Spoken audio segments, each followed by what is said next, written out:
नमस्कार, खबरों के इस बुलेटिन में तुहाडा स्वागत है। मैं हां रचना सेवक। पहला पेश ने चोणवीआं खबरां। प्रधानमंत्री नरेंद्र मोदी ने कहा कि बाबा साहेब अंबेडकर का संविधान कश्मीर विच इसे तरह रहेगा लागू।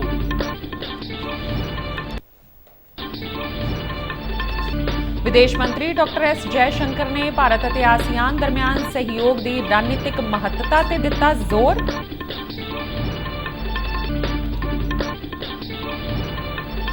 केंद्रीय रसायन और खाद मंत्री जगत प्रकाश नड्डा ने उत्पादन लिंक्ड इंसेंटिव स्कीम की की शुरुआत।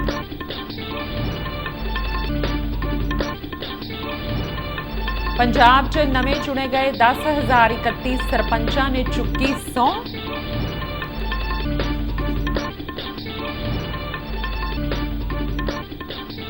ਅਤੇ पंजाब पुलिस वालों तस्करी की साजिश नाकाम, 2 कीते काबू। ते हुण खबरां विस्तार नाल। प्रधानमंत्री नरेंद्र मोदी ने जम्मू कश्मीर विधान सभा विच धारा 370 उत्ते होए हंगामे बारे कहा कि जम्मू कश्मीर च नवीं सरकार बनन तो बाद धारा 370 नूं मुड़ लागू करन दा मता पास किया गया है। प्रधानमंत्री ने कहा कि उन्हां नूं कश्मीर विच बाबा साहिब दा संविधान लागू होना बर्दाश्त नहीं हो रहा है। इस दे नाल ही उन्हां जोर दे के कहा कि जदों तक वो सत्ता विच रहणगे उदों तक बाबा साहिब अंबेडकर दा संविधान कश्मीर विच इसे तरह लागू रहेगा। राजनीति में आने पर हर किसी का अपना एक लक्ष्य होता है। हम जैसे लोग जनता को ईश्वर का रूप मानते हैं, जनता की सेवा के लिए राजनीति में आए हैं। वही कुछ लोगों की राजनीति का आधार है लोगों को लूटना। जब लोगों को लूटने की नीयत वाले महाअगाड़ी जैसे लोग सरकार में आ जाते हैं तो वो विकास ठप कर देते हैं, हर योजना में भ्रष्टाचार करते हैं।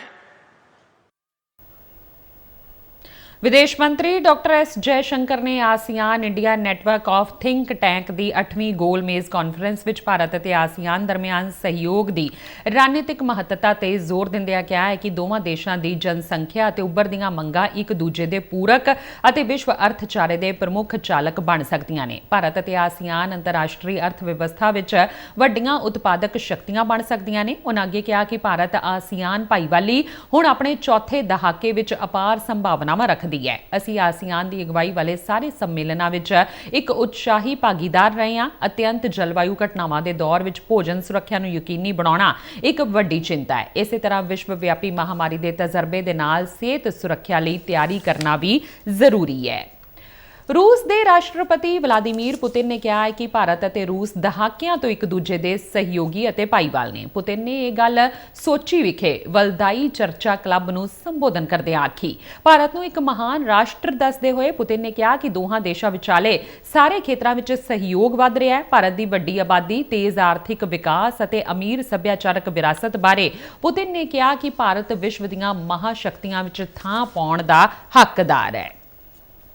केंद्रीय रसायन और खाद मंत्री जगत प्रकाश नड्डा ने नवी दिल्ली विच मैडिकल उपकरण उद्योग नूं मजबूत करन लई लिंक्ड इंसेंटिव स्कीम की शुरुआत की है। इस मौके पर नड्डा ने कहा कि यह स्कीम एक गेम चेंजर होगी और इसका प्रभाव बहुत ज्यादा होगा। उन्होंने अगे कहा कि यह भारत नूं सैक्टर विच स्वै निर्भर बनाएगी और सरकार की उत्पादन लिंक्ड इंसेंटिव स्कीम के उद्योग लई एक नवां राह खोलिया है। इस मौके पर रसायन और खाद राज मंत्री अनुप्रिया पटेल और फार्मास्यूटिकल विभाग के ਸਕੱਤਰ ਅਰੁਨੀਸ਼ ਚਾਵਲਾ भी मौजूद सन। अपने संबोधन विच राज मंत्री अनुप्रिया पटेल ने कहा कि यह सारे खेत्रां नूं छूहण वाली एक व्यापक योजना है और इस विच उद्योग लई महत्वपूर्ण गुंजाइश है। फार्मास्यूटिकल्स के ਸਕੱਤਰ अरुनीश चावला ने कहा कि नवीं योजना ते 500 करोड़ रुपए का खर्चा मिथ्या गया है। इस दे 5 भागां विच मैडिकल डिवाइस क्लस्टरां लई सांझीआं सहूलतां, समर्था निर्माण और हुनर विकास, आयात निर्भरता नूं घटाउण लई एक योजना, एक क्लीनिकल अध्ययन सहायता प्रोग्राम और मैडिकल उपकरणों लई एक प्रोत्साहन योजना शामिल है। ਕੇਂਦਰੀ ਕਿਰਤ ਅਤੇ ਰੋਜ਼ਗਾਰ ਮੰਤਰੀ ਮਨਸੁਖ ਮਾਂਡਵੀਆ ਨੇ ਕਰਮਚਾਰੀ ਪੈਨਸ਼ਨ ਯੋਜਨਾ ਦੇ ਤਹਿਤ ਨਵੀਂ ਕੇਂਦਰੀ ਪੈਨਸ਼ਨ ਪ੍ਰਣਾਲੀ ਦੇ ਪਾਇਲਟ ਰਨ ਨੂੰ ਪੂਰਾ ਕਰਨ ਦਾ ਐਲਾਨ ਕੀਤਾ ਹੈ। ਉਨ੍ਹਾਂ ਕਿਹਾ ਕਿ ਅਕਤੂਬਰ 2024 ਵਿੱਚ ਜੰਮੂ, ਸ਼੍ਰੀਨਗਰ ਅਤੇ ਕਰਨਾਲ ਖੇਤਰਾਂ ਵਿੱਚ 49,000 EPS ਪੈਨਸ਼ਨਰਾਂ ਨੂੰ 11 ਕਰੋੜ ਰੁਪਏ ਤੋਂ ਵੱਧ ਦੀ ਪੈਨਸ਼ਨ ਵੰਡੀ ਗਈ ਸੀ। ਨਵੀਂ ਪੈਨਸ਼ਨ ਪ੍ਰਣਾਲੀ ਨੂੰ ਅਗਲੇ ਸਾਲ ਜਨਵਰੀ ਤੱਕ EPFO ਦੇ ਚੱਲ ਰਹੇ IT ਆਧੁਨਿਕੀਕਰਨ ਪ੍ਰੋਜੈਕਟ ਸੈਂਟਰਲਾਈਜ਼ਡ IT ਸਮਰਥਿਤ ਸਿਸਟਮ ਦੇ ਹਿੱਸੇ ਵਜੋਂ ਪੂਰੀ ਤਰ੍ਹਾਂ ਨਾਲ ਰੋਲ ਆਊਟ ਕਰ ਦਿੱਤਾ ਜਾਵੇਗਾ। ਇਸ ਨਾਲ EPFO ਦੇ 78 ਲੱਖ ਤੋਂ ਵੱਧ ਪੈਨਸ਼ਨਰਾਂ ਨੂੰ ਲਾਭ ਹੋਵੇਗਾ।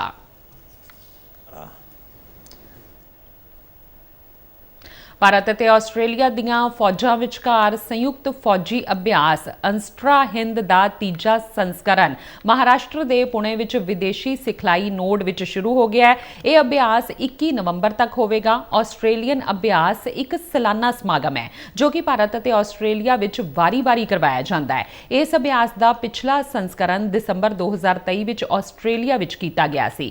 ਆਸਟਰਾ ਹਿੰਦ ਅਭਿਆਸ ਦੋਵਾਂ ਧਿਰਾਂ ਨੂੰ ਰਣਨੀਤਿਕ ਕਾਰਵਾਈਆਂ ਕਰਨ ਲਈ ਰਣਨੀਤੀਆਂ, ਤਕਨੀਕਾਂ ਅਤੇ ਪ੍ਰਕਿਰਿਆਵਾਂ ਵਿੱਚ ਆਪਣੇ ਵਧੀਆ ਅਭਿਆਸਾਂ ਨੂੰ ਸਾਂਝਾ ਕਰਨ ਦੇ ਯੋਗ ਬਣਾਏਗਾ। ਇਹ ਅਭਿਆਸ ਦੋਵਾਂ ਪਾਸਿਆਂ ਦੇ ਸੈਨਿਕਾਂ ਵਿੱਚ ਭਾਈਚਾਰਾ ਅਤੇ ਸਦਭਾਵਨਾ ਪੈਦਾ ਕਰਨ ਵਿੱਚ ਵੀ ਮਦਦਗਾਰ ਹੋਵੇਗਾ। ਰੱਖਿਆ ਮੰਤਰਾਲੇ ਨੇ ਬਿਆਨ ਜਾਰੀ ਕਰਕੇ ਕਿਹਾ ਕਿ ਭਾਰਤ ਅਤੇ ਆਸਟ੍ਰੇਲੀਆ ਦਾ ਸੰਯੁਕਤ ਫੌਜੀ ਅਭਿਆਸ ਆਸਟਰਾ ਹਿੰਦ ਮਹਾਰਾਸ਼ਟਰ 'ਚ ਸ਼ੁਰੂ ਹੋ ਗਿਆ। ਜ਼ਿਕਰਯੋਗ ਹੈ ਕਿ 140 ਜਵਾਨਾਂ ਦੀ ਭਾਰਤੀ ਟੁਕੜੀ ਦੀ ਨੁਮਾਇੰਦਗੀ ਮੁੱਖ ਤੌਰ ਤੇ ਡੋਗਰਾ ਰੈਜੀਮੈਂਟ ਦੀ ਇੱਕ ਬਟਾਲੀਅਨ ਅਤੇ ਭਾਰਤੀ ਹਵਾਈ ਸੈਨਾ ਦੇ 14 ਜਵਾਨਾਂ ਵੱਲੋਂ ਕੀਤੀ ਜਾ ਰਹੀ ਹੈ। 120 ਕਰਮਚਾਰੀਆਂ ਦੀ ਆਸਟ੍ਰੇਲੀਅਨ ਟੁਕੜੀ ਦੀ ਨੁਮਾਇੰਦਗੀ ਦੂਜੀ ਡਿਵੀਜ਼ਨ ਦੀ 10ਵੀਂ ਬ੍ਰਿਗੇਡ ਦੀ 13ਵੀਂ ਲਾਈਟ ਹਾਰਸ ਰੈਜੀਮੈਂਟ ਵੱਲੋਂ ਕੀਤੀ ਜਾਵੇਗੀ। Chief of defence staff general Anil Chauhan ਨੇ ਨਵੀਂ ਦਿੱਲੀ ਵਿੱਚ ਸਾਲਾਨਾ ਇੰਡੀਅਨ ਮਿਲਟਰੀ ਹੈਰੀਟੇਜ ਫੈਸਟੀਵਲ ਦੇ ਦੂਜੇ ਐਡੀਸ਼ਨ ਦਾ ਉਦਘਾਟਨ ਕੀਤਾ ਹੈ। 2 ਦਿਨਾਂ ਫੈਸਟੀਵਲ ਦਾ ਉਦੇਸ਼ ਭਾਰਤ ਦੀ ਰਾਸ਼ਟਰੀ ਸੁਰੱਖਿਆ, ਵਿਦੇਸ਼ ਨੀਤੀ ਅਤੇ ਫੌਜੀ ਵਿਰਾਸਤ ਤੇ ਕੇਂਦਰਿਤ ਕਰਦੇ ਹੋਏ ਗਲੋਬਲ ਅਤੇ ਭਾਰਤੀ ਥਿੰਕ ਟੈਂਕਾਂ, ਕਾਰਪੋਰੇਸ਼ਨਾਂ, ਸਰਕਾਰੀ ਅਤੇ ਨਿੱਜੀ ਖੇਤਰਾਂ, ਗੈਰ ਮੁਨਾਫਾ ਅਤੇ ਅਕਾਦਮਿਕਾਂ ਨੂੰ ਸ਼ਾਮਿਲ ਕਰਨਾ ਹੈ।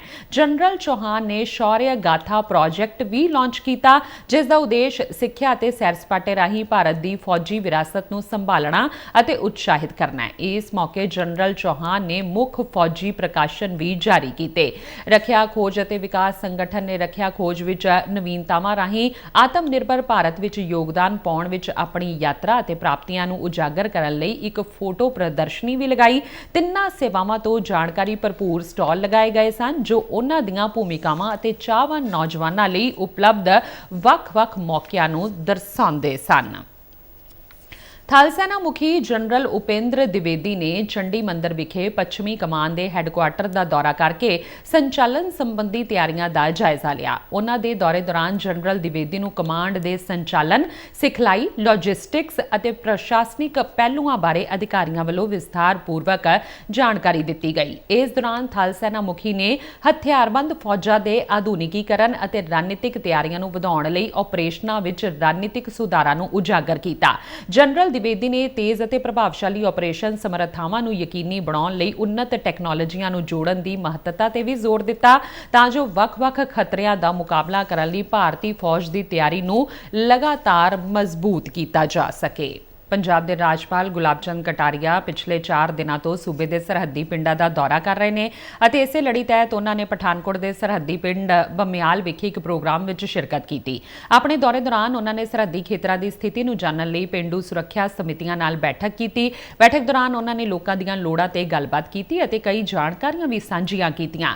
ਰਾਜਪਾਲ ਨਾਲ ਗੱਲ ਕਰਦਿਆਂ ਲੋਕਾਂ ਨੇ ਕਿਹਾ ਕਿ ਭਾਰਤ-ਪਾਕ ਸਰਹੱਦ ਤੇ ਲੱਗੀ ਕੰਡਿਆਲੀ ਤਾਰ ਪਾਰ ਕਿਸਾਨਾਂ ਦੀ ਕਾਫੀ ਜ਼ਮੀਨ ਹੈ, ਜਿਸ ਕਾਰਨ ਉਹਨਾਂ ਨੂੰ ਖੇਤੀਬਾੜੀ ਦੌਰਾਨ ਕਾਫੀ ਪਰੇਸ਼ਾਨੀਆਂ ਦਾ ਸਾਹਮਣਾ ਕਰਨਾ ਪੈਂਦਾ ਹੈ। ਇਸ ਬਾਰੇ ਗੱਲ ਕਰਦੇ ਹੋਏ ਰਾਜਪਾਲ ਨੇ ਕਿਹਾ ਕਿ ਕੇਂਦਰ ਸਰਕਾਰ ਵੱਲੋਂ 21 ਕਿਲੋਮੀਟਰ ਫੈਂਸਿੰਗ ਲਗਾਉਣ ਦਾ ਫੈਸਲਾ ਲਿਆ ਗਿਆ ਹੈ, ਜਿਸ ਤਹਿਤ ਪਠਾਨਕੋਟ ਜ਼ਿਲ੍ਹੇ ਵਿੱਚ 8 ਕਿਲੋਮੀਟਰ ਦੀ ਫੈਂਸਿੰਗ ਨੂੰ ਵਧਾਇਆ ਜਾਵੇਗਾ ਤਾਂ ਜੋ ਕਿਸਾਨਾਂ ਨੂੰ ਕਿਸੇ ਵੀ ਪਰੇਸ਼ਾਨੀ ਦਾ ਸਾਹਮਣਾ ਨਾ ਕਰਨਾ ਪਵੇ। ਉਹਨਾਂ ਅੱਗੇ ਕਿਹਾ ਕਿ ਪੰਜਾਬ ਉਦਯੋਗ ਦਾ ਰਾਜ ਸੀ, ਪਰ ਅੱਜ ਪੰਜਾਬ ਵਿੱਚੋਂ ਉਦਯੋਗਪਤੀਆਂ ਦੀ ਦਿਲਚਸਪੀ ਖਤਮ ਹੋ ਗਈ ਹੈ। ਜੇ ਉਦਯੋਗ ਨੂੰ ਪੰਜਾਬ 'ਚ ਵਾਪਸ ਲਿਆਉਣਾ ਹੈ ਤਾਂ ਉਸ ਲਈ ਮਾਹੌਲ ਨੂੰ ਆਸਾਨ ਬਣਾਉਣਾ ਹੋਵੇਗਾ, ਕਿਉਂ ਜੋ ਕੋਈ ਵੀ ਉਦਯੋਗਪਤੀ ਡਰ ਦੇ ਸਾਏ 'ਚ ਉਦਯੋਗ नहीं लगा सकेगा। कि जो हमारी फेंसिंग है उसके आगे भी लोगों की जमीन है और उसके कारण से उसको खेती पे जाने और आने का विशेष करके सीजन के बोते समय और काटते समय दिनों में इतनी नहीं होती। तो उसके बारे में भी हमको आगे सारे अधिकारियों से मिल करके सोचना चाहिए कि बुआई के समय और कटाई के समय कैसे इनको आसानी से हम जाने और आने दें और उसका किस तरह से करें। ਲੁਧਿਆਣਾ ਦੇ ਪਿੰਡ ਧਨਾਨਸੂ ਵਿਖੇ ਇੱਕ ਸੂਬਾ ਪੱਧਰੀ ਸਮਾਗਮ ਦੌਰਾਨ ਪੰਜਾਬ 'ਚ ਨਵੇਂ ਚੁਣੇ ਗਏ 10,031 ਸਰਪੰਚਾਂ ਨੂੰ ਅਹੁਦੇ ਦੀ ਸਹੁੰ ਚੁਕਾਈ ਗਈ। ਸੂਬੇ ਵਿੱਚ ਹਾਲ ਵਿੱਚ ਹੋਈਆਂ ਪੰਚਾਇਤੀ ਚੋਣਾਂ ਦੌਰਾਨ 23 ਜ਼ਿਲ੍ਹਿਆਂ ਵਿੱਚ ਨਵੀਆਂ ਚੁਣੀਆਂ ਗਈਆਂ 13,147 ਗ੍ਰਾਮ ਪੰਚਾਇਤਾਂ ਵਿੱਚੋਂ 19 ਜ਼ਿਲ੍ਹਿਆਂ ਦੇ 10,031 ਸਰਪੰਚਾਂ ਨੂੰ ਅਹੁਦੇ ਦੀ ਸਹੁੰ ਚੁਕਾਈ ਗਈ। ਬਾਕੀ 4 ਜ਼ਿਲ੍ਹਿਆਂ ਸ਼੍ਰੀ ਮੁਕਤਸਰ ਸਾਹਿਬ, ਹੁਸ਼ਿਆਰਪੁਰ, ਬਰਨਾਲਾ ਤੇ ਗੁਰਦਾਸਪੁਰ ਦੇ ਸਰਪੰਚਾਂ ਅਤੇ 23 ਜ਼ਿਲ੍ਹਿਆਂ ਦੇ 81,808 ਨਵੇਂ ਚੁਣੇ ਗਏ ਪੰਚਾਂ ਨੂੰ 4 ਵਿਧਾਨ ਸਭਾ ਦੀਆਂ ਚੋਣਾਂ ਦੇ ਚਲਦਿਆਂ ਲੱਗੇ ਚੋਣ ਜ਼ਾਬਤੇ ਕਾਰਨ ਅਜੇ ਸਹੁੰ ਨਹੀਂ ਚੁਕਾਈ ਗਈ। ਗੈਰ ਕਾਨੂੰਨੀ ਹਥਿਆਰਾਂ ਦੀ ਤਸਕਰੀ ਕਰਨ ਵਾਲੇ ਨੈਟਵਰਕ ਦਾ ਪਰਦਾਫਾਸ਼ ਕਰਦਿਆਂ ਕਾਊਂਟਰ ਇੰਟੈਲੀਜੈਂਸ ਅੰਮ੍ਰਿਤਸਰ ਨੇ ਪੁਰਤਗਾਲ ਆਧਾਰਿਤ ਗੈਂਗਸਟਰ ਮਨਪ੍ਰੀਤ ਸਿੰਘ ਉਰਫ ਮੰਨੂ ਘਨਸ਼ਾਮਪੁਰੀਆ ਦੇ 2 ਕਾਰਕੁਨਾਂ ਨੂੰ ਗ੍ਰਿਫਤਾਰ ਕੀਤਾ ਹੈ, ਜਿਨ੍ਹਾਂ ਦੇ ਅਮਰੀਕਾ ਆਧਾਰਿਤ ਗੈਂਗਸਟਰ ਬਲਵਿੰਦਰ ਸਿੰਘ ਉਰਫ ਡੋਨੀ ਬੱਲ ਅਤੇ ਪ੍ਰਭਦੀਪ ਸਿੰਘ ਉਰਫ ਪ੍ਰਭ ਦਾਸੂਵਾਲ ਨਾਲ ਨਜ਼ਦੀਕੀ ਸਬੰਧ ਹੈ। ਪੰਜਾਬ ਦੇ ਡੀਜੀਪੀ ਗੌਰਵ ਯਾਦਵ ਨੇ ਜਾਣਕਾਰੀ ਦਿੰਦਿਆਂ ਦੱਸਿਆ ਕਿ ਗ੍ਰਿਫਤਾਰ ਕੀਤੇ ਗਏ ਵਿਅਕਤੀਆਂ ਦੀ ਪਛਾਣ ਆਦਿਤਯ ਕਪੂਰ ਅਤੇ ਰਵਿੰਦਰ ਸਿੰਘ ਵਜੋਂ ਹੋਈ ਹੈ। ਪੁਲਿਸ ਟੀਮਾਂ ਨੇ ਇਹਨਾਂ ਦੇ ਕਬਜ਼ੇ 'ਚੋਂ 4 ਪਿਸਤੌਲਾਂ, ਜਿਨ੍ਹਾਂ ਵਿੱਚ ਇੱਕ 9mm ਗਲਾਕ ਪਿਸਤੌਲ, 2 ਵਿਦੇਸ਼ੀ 30 ਬੋਰ ਪਿਸਤੌਲ ਅਤੇ ਇੱਕ 32 ਬੋਰ ਪਿਸਤੌਲ ਸਮੇਤ 5 ਮੈਗਜ਼ੀਨਾਂ ਤੇ 14 ਜ਼ਿੰਦਾ ਕਾਰਤੂਸ ਵੀ ਬਰਾਮਦ ਕੀਤੇ ਗਏ ਨੇ। ਉਹਨਾਂ ਅੱਗੇ ਦੱਸਿਆ ਕਿ ਮੁੱਢਲੀ ਜਾਂਚ ਤੋਂ ਪਤਾ ਲੱਗਾ ਹੈ ਕਿ ਫੜੇ ਗਏ ਮੁਲਜ਼ਮ ਆਦਿਤਯ ਕਪੂਰ ਖਿਲਾਫ 12 ਅਪਰਾਧਿਕ ਮਾਮਲੇ ਦਰਜ ਨੇ ਅਤੇ ਉਹ ਅਮਰੀਕਾ ਆਧਾਰਿਤ ਅਪਰਾਧੀਆਂ ਡੋਨੀ ਬੱਲ ਅਤੇ ਪ੍ਰਭ ਦਾਸੂਵਾਲ ਦੇ ਇਸ਼ਾਰਿਆਂ ਤੇ ਵਾਰਦਾਤਾਂ ਨੂੰ ਅੰਜਾਮ ਦੇ ਰਿਹਾ ਸੀ। ਉਹਨਾਂ ਕਿਹਾ ਕਿ ਇਸ ਮਾਮਲੇ ਵਿੱਚ ਅਗਲੇ ਪਿਛਲੇ ਸੰਬੰਧ ਸਥਾਪਿਤ ਕਰਨ ਲਈ ਜਾਂਚ ਜਾਰੀ ਹੈ। ਇਸ ਸੰਬੰਧੀ police station state special operation cell Amritsar ਵਿਖੇ ਅਸਲਾ ਐਕਟ ਦੀਆਂ ਸੰਬੰਧਿਤ ਧਾਰਾਵਾਂ ਤਹਿਤ FIR ਦਰਜ ਕੀਤੀ ਗਈ ਹੈ। ਕੇਂਦਰੀ ਅਸਿੱਧੇ ਟੈਕਸ ਅਤੇ ਕਸਟਮ ਬੋਰਡ ਨੇ ਕਸਟਮ ਕਾਰਗੋ ਸੇਵਾ ਪ੍ਰਦਾਤਾਵਾਂ ਲਈ ਮੁੱਖ ਛੋਟਾਂ ਪੇਸ਼ ਕੀਤੀਆਂ ਨੇ। ਰਿਆਇਤਾਂ ਵਿੱਚ ਸਟੋਰੇਜ ਮਾਲ ਦੇ ਬੀਮੇ ਲਈ ਦਿਨਾਂ ਦੀ ਸੰਖਿਆ ਨੂੰ 10 ਦਿਨਾਂ ਤੋਂ ਘਟਾ ਕੇ 5 ਦਿਨ ਕਰਨਾ ਤੇ ਅਧਿਕਾਰਤ ਆਰਥਿਕ ਆਪਰੇਟਰ ਅਨੁਕੂਲ CCSP ਲਈ ਲਾਇਸੈਂਸ ਨਿਵਾਉਣ ਦੀ ਪ੍ਰਕਿਰਿਆ ਨੂੰ ਵਾਪਸ ਲੈਣਾ ਸ਼ਾਮਲ ਹੈ। ਵਿੱਤ ਮੰਤਰਾਲੇ ਨੇ ਇੱਕ ਬਿਆਨ ਵਿੱਚ ਕਿਹਾ ਕਿ ਇਹ ਰਿਆਇਤਾਂ ਲਾਗਤਾਂ ਤੇ ਪਾਲਣਾ ਦੇ ਬੋਝ ਨੂੰ ਘਟਾਏਗੀ, ਨਿਰਯਾਤ ਆਯਾਤ ਕਾਰਜਾਂ ਦੀ ਕੁਸ਼ਲਤਾ ਵਿੱਚ ਸੁਧਾਰ ਕਰੇਗੀ ਅਤੇ ਵਿਸ਼ਵ ਵਪਾਰ ਦੀ ਸਹੂਲਤ ਦੇਵੇਗੀ। ਇਹ ਰਿਆਇਤਾਂ ਪ੍ਰਧਾਨ ਮੰਤਰੀ ਗਤੀ ਸ਼ਕਤੀ ਰਾਸ਼ਟਰੀ ਮਾਸਟਰ ਪਲਾਨ ਦੇ ਲੌਜਿਸਟਿਕਸ ਬੁਨਿਆਦੀ ਢਾਂਚੇ ਅਤੇ ਕੁਸ਼ਲਤਾ ਵਿੱਚ ਸੁਧਾਰ ਕਰਨ ਅਤੇ ਟਿਕਾਊ ਵਿਕਾਸ ਨੂੰ ਉਤਸ਼ਾਹਿਤ ਕਰਨ ਦੇ ਟੀਚਿਆਂ ਦੇ ਅਨੁਸਾਰ ਦਿੱਤੀਆਂ ਗਈਆਂ ਨੇ। ਸਰਕਾਰ ਨੇ ਵਪਾਰਕ ਅਦਾਲਤਾਂ ਸੋਧ ਬਿੱਲ 2024 ਲਈ ਲੋਕਾਂ ਤੋਂ ਸੁਝਾਅ ਤੇ ਫੀਡਬੈਕ ਮੰਗੀ ਹੈ। ਕਾਨੂੰਨ ਅਤੇ ਨਿਆਂ ਮੰਤਰਾਲਾ ਮੌਜੂਦਾ ਵਪਾਰਕ ਅਦਾਲਤ ਐਕਟ 2015 ਵਿੱਚ ਸੋਧਾਂ ਤੇ ਵਿਚਾਰ ਕਰ ਰਿਹਾ ਹੈ। ਡਰਾਫਟ ਬਿੱਲ ਤੇ ਟਿੱਪਣੀਆਂ ਅਧਿਕਾਰਤ ਵੈਬਸਾਈਟ ਤੇ 22 ਨਵੰਬਰ ਤੱਕ ਭੇਜੀਆਂ ਜਾ ਸਕਦੀਆਂ ਨੇ। ਡਰਬਨ ਦੇ ਕਿੰਗ ਜ਼ਮੀਡ ਕ੍ਰਿਕਟ ਸਟੇਡੀਅਮ 'ਚ ਖੇਡੇ ਗਏ ਭਾਰਤ ਦੇ ਦੱਖਣੀ ਅਫਰੀਕਾ ਵਿਚਾਲੇ ਲੜੀ ਦੇ ਪਹਿਲੇ T20 ਮੁਕਾਬਲੇ 'ਚ ਭਾਰਤ ਨੇ ਪਹਿਲਾਂ ਬੱਲੇਬਾਜ਼ਾਂ ਤੇ ਫਿਰ ਗੇਂਦਬਾਜ਼ਾਂ ਦੇ ਦਮਦਾਰ ਪ੍ਰਦਰਸ਼ਨ ਨਾਲ ਦੱਖਣੀ ਅਫਰੀਕਾ ਨੂੰ ਇੱਕ ਤਰਫਾ ਅੰਦਾਜ਼ 'ਚ 61 ਦੌੜਾਂ ਨਾਲ ਹਰਾ ਕੇ ਲੜੀ 'ਚ 1-0 ਦੀ बढ़त ਹਾਸਲ ਕਰ ਲਈ ਹੈ। ਇਸ ਮੁਕਾਬਲੇ 'ਚ ਭਾਰਤੀ ਟੀਮ ਨੇ 20 ਓਵਰਾਂ 'ਚ 8 ਵਿਕਟਾਂ ਗਵਾ ਕੇ 202 ਦੌੜਾਂ ਦਾ ਵਿਸ਼ਾਲ ਸਕੋਰ ਖੜਾ ਕੀਤਾ ਸੀ। ਦੱਖਣੀ ਅਫਰੀਕਾ ਦੀ ਟੀਮ 17.5 ਓਵਰਾਂ 'ਚ 141 ਦੌੜਾਂ ਹੀ ਬਣਾ ਸਕੀ। ਭਾਰਤ ਵੱਲੋਂ ਵਰੁਣ ਚੱਕਰਵਰਤੀ ਤੇ ਰਵੀ ਬਿਸ਼ਨੋਈ ਨੇ 3 ਅਫਰੀਕੀ ਬੱਲੇਬਾਜ਼ਾਂ ਨੂੰ ਆਊਟ ਕੀਤਾ, ਜਦਕਿ ਆਵੇਸ਼ ਖਾਨ ਨੂੰ 2 ਤੇ ਅਰਸ਼ਦੀਪ ਸਿੰਘ ਨੂੰ 1 ਵਿਕਟ ਮਿਲੀ ਹੈ। ਤੇ ਇਸ ਨਾਲ ਹੀ ਖਬਰਾਂ ਦਾ ਇਹ ਬੁਲੇਟਿਨ ਖਤਮ ਹੁੰਦਾ ਹੈ। ਇਜਾਜ਼ਤ ਦਿਓ, ਨਮਸਕਾਰ।